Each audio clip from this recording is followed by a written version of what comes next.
think sometimes there's this mentality in grief where we're like, well, I've lost my loved one. They're not here. All the joy is sucked out of life now, and there's nothing fun anymore. So I'm not going to do anything fun.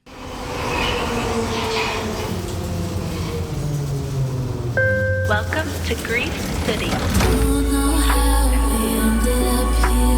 Blue sky, sunshine, it was all clear. I'm surrounded by all my worst fears. Yeah, it feels like a ghost And town. remember, if this is your first visit, you are not alone.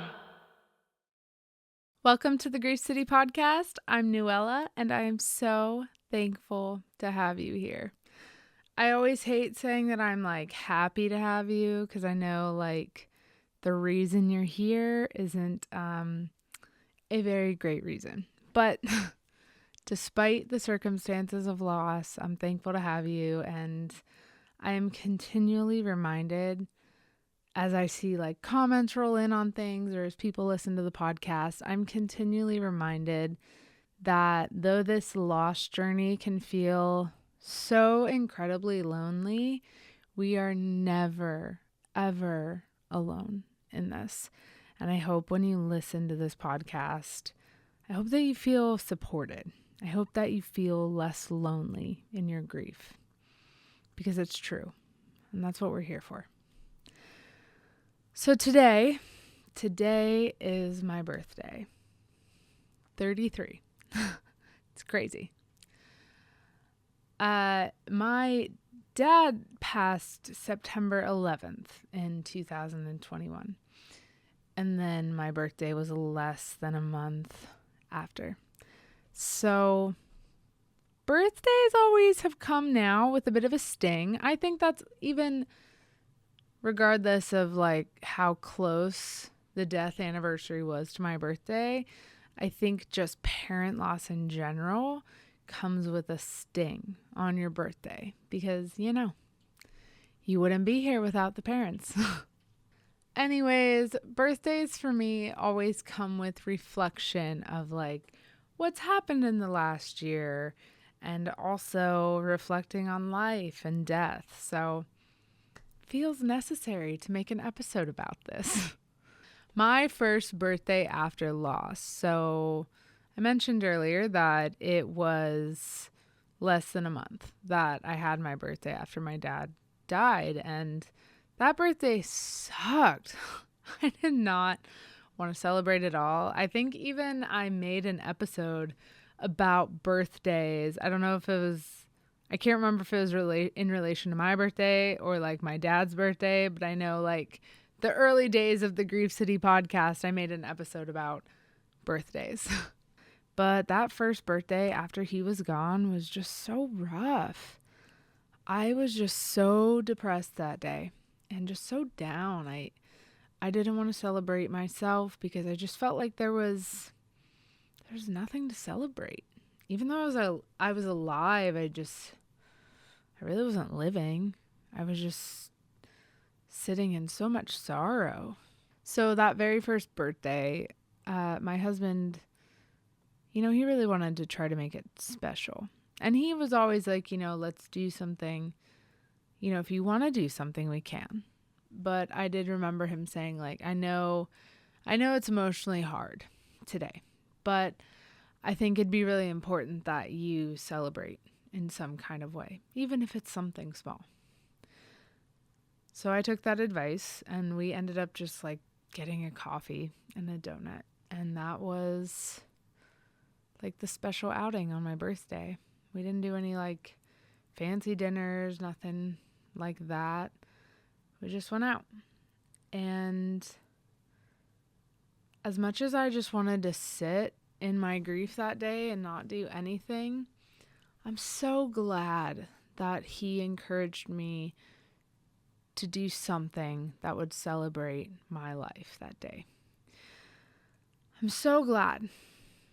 And I think a lot about that moment and moments that had followed in the weeks and months that came, and how whether it was my husband or myself getting the motivation to do these things, but how taking like small steps to celebrate life and doing things that would help bring about more healing in my heart, they were so vital in helping me to just feel a little bit better. I think we can find ourselves wanting to just stay in that place of sorrow 24/7. And I think it's very understandable after loss. And I will always stand by this. I'm such a big believer of like, take the time that you need to grieve for as long as you need to like feel the weight of it. But I think there's a moment we all reach where we're like, okay, I want to heal. I don't want to feel agony every day. So while I felt agony for months still after that first birthday, it was little things like that that were very helpful to help me heal, to help me take a little bit of the weight off, even for a moment. I'm so glad he did that day. There's a lot of people in the grief space that tell you like to do what you want to do on that day, or like even, around holidays, like allowing yourself to have those boundaries in place of like, do you want to celebrate? Do you want to not? Do you want to do this? Do you want to do that? And I think those are all important things, but I think it's also really important to not view those things as like black and white. Like, it's supposed to be a happy day, like my birthday. I'm not going to celebrate because I'm just sad my loved one's no longer here.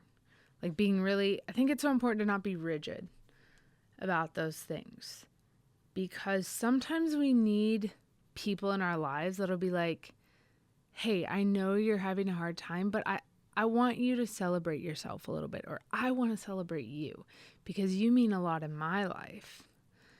And I think it's very important that yes, you can have your boundaries, but allow yourself to be malleable with that, because we need those moments so our hearts can heal. We really do. And it might not feel good always at the time, but those little like baby steps, like just my husband being like, hey, I know you're having a tough day and it's your birthday, and if you really don't want to do anything, we don't have to, but like, I want to celebrate you, and I think you should do something that you enjoy doing. So like, let's just go grab a latte and let's grab a donut and let's call it good. And he was right. It was really good. I needed that little moment of peace, that little moment of relief. And as birthdays have gone on, I've thought about that a lot, and how I think sometimes there's this mentality in grief where we're like, well, I've lost my loved one. They're not here. There's like all the joy is sucked out of life now, and there's nothing fun anymore. So I'm not going to do anything fun. But just because we lost someone we love doesn't mean that we should like belittle ourselves and not celebrate our lives, because being alive is a gift. And I think in some ways we do a disservice to ourselves and our healing if we just draw like rigid lines and like, nope, I feel horrible, so I'm going to make boundaries around myself that ensure that I stay feeling horrible. Like, I'm going to make sure that no one tries to celebrate me or tries to do anything for me, or I'm going to make sure that I don't try to experience joy on this day. Like, that's such a disservice to our healing. It really is. So I don't know. I think it's this fine balance we have to find in our grief. Let yourself grieve, let yourself feel the weight of it, but also like let yourself be open to the fact that life can be joyful again. Life can be full of hope again. And life can, like, you can feel peace again in your life. I think it's so important to keep our hearts soft to those things, because grief I think it can easily make our hearts cold in some ways. And I think there's a lot of self-consciousness and anxieties that come up after we have experienced loss. But taking those little baby steps for healing, and if it's your birthday, being able to be like, okay, I don't feel like celebrating. I don't feel like there's anything good to celebrate at this point, but just the simplicity of like realizing like I'm alive. That is a gift. That is something to be celebrated. And maybe today I'll just go grab a croissant or something, or maybe I'll let that one friend take me out for dinner. I shared a griefy tip. I think it was griefy tip number 7. But it was all about how healing requires your participation. And that's so true. Like if we are closing things off in our heart and not allowing any, even little tiny moments of peace or joy or whatever the emotion may be, we're not letting those things in. Like we just have a wall up because we put in place a really rigid boundary to block those things out because we didn't feel like it. We're going to limit our ability to heal and to actually experience those things in life again.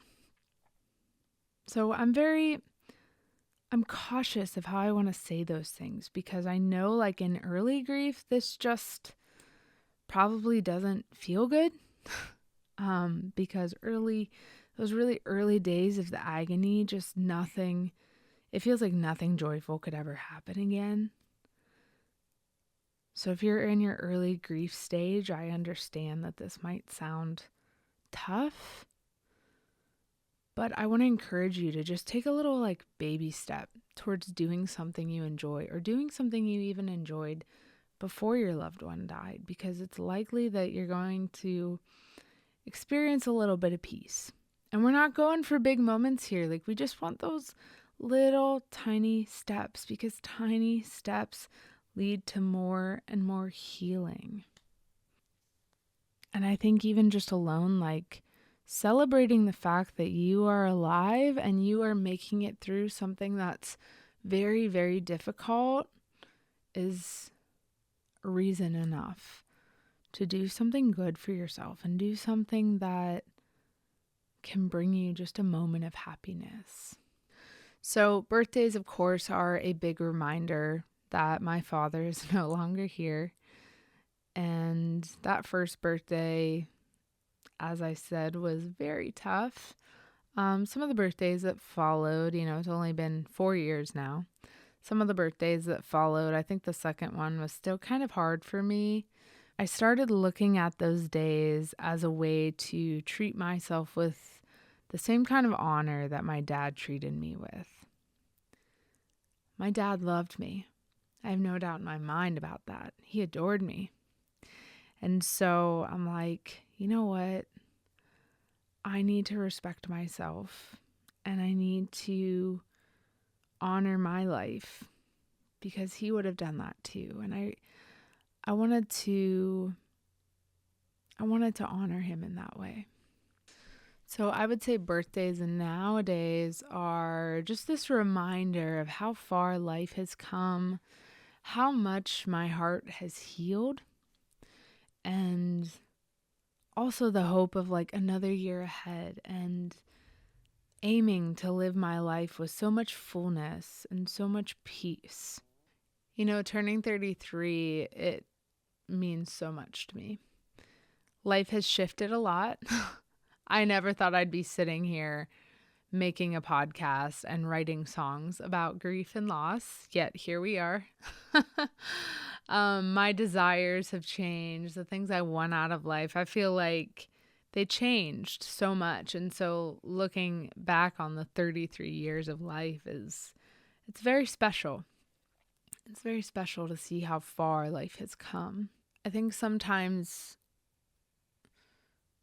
I think it's so important to sit with your grief and to process it. And if you need boundaries on significant days like this, like, yes, make them. But I also think it's very important to take a step back and realize that your life is worth celebrating. And if you don't have the motivation, or you don't feel like you have the strength to like pick yourself up out of that like pit of just sorrow and grief, I want to encourage you to find people in your life that will do that, because you need those people. You need those people that can support you when you just feel so weak. You need those people that want to celebrate you, because your life is so worth celebrating. Despite all that you've been through, your life is so worth celebrating. So go buy that ticket to that show. Like, go get that fancy dinner or that cool new outfit. Go buy that bougie coffee. Like, whatever that little thing is, or that big thing. If you want to go book a trip, like, go do that thing. But don't be afraid to open your heart up to the joys of life. I think it's really easy to think after loss that life is just tainted. Life is just sorrow and sadness. But it's not. That's not true.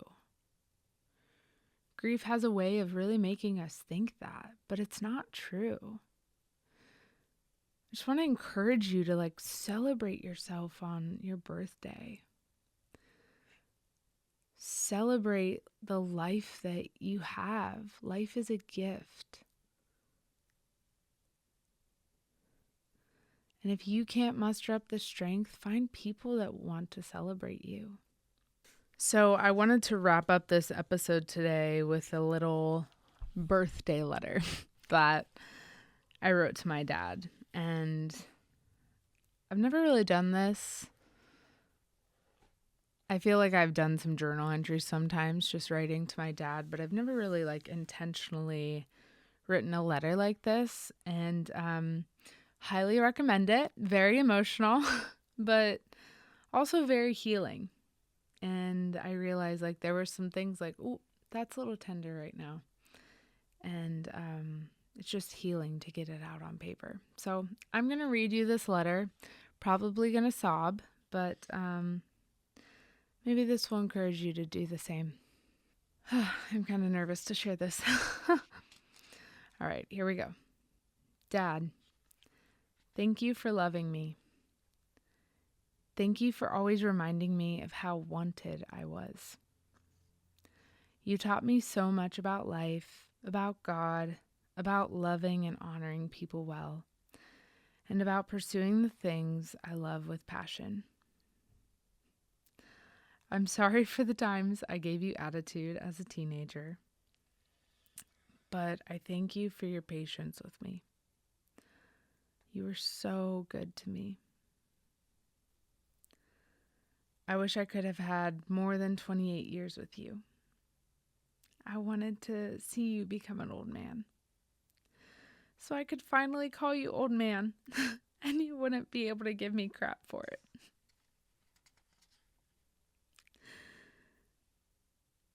Every day I remember how you took care of me, how you looked at me with a look of pure joy, because your love for me ran so deep. You were so proud. You thought I was the most beautiful girl in the world. I strive each day to see myself as you see me. So much of who I am is who you were. I carry the peace you carried. I carry the conviction that you did. My heart is open to God to move how He wants to move, just like yours always was. I carry the excellence you always had and the passion you had for whatever you felt God calling you to. You impacted so many people with your kindness and love, and it is my greatest honor to carry that legacy the rest of my days. Thank you for being a father that was always present, that loved me so well. I know you were proud, and you still are. I pray that my life would continue to be an extension of who you were, because you were so good. You were so good. I miss you, and I love you. Thanks for being my dad.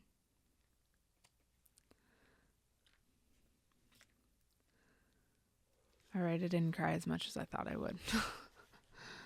But I think year 33, I feel so much gratitude. It's funny how grief and gratitude can coexist so beautifully. But I feel so much gratitude. I'm so grateful for the woman that he raised me to be.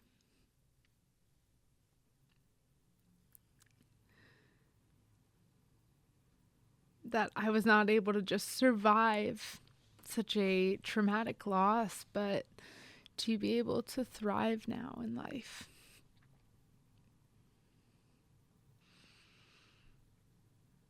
And that I refuse to believe that this was going to be it. That the sorrow and the pain was going to be the rest of my existence. And there were many days that I did think that was going to be the case, but my heart always kept holding on to hope. And I'm really proud of that. I'm really proud of how far life has come. So, as complex as birthdays can feel, with a significant loss in your life, I think it's so, so important that you take even just a moment to celebrate yourself, to celebrate life, because life is a gift. We'll talk soon. Watch your step.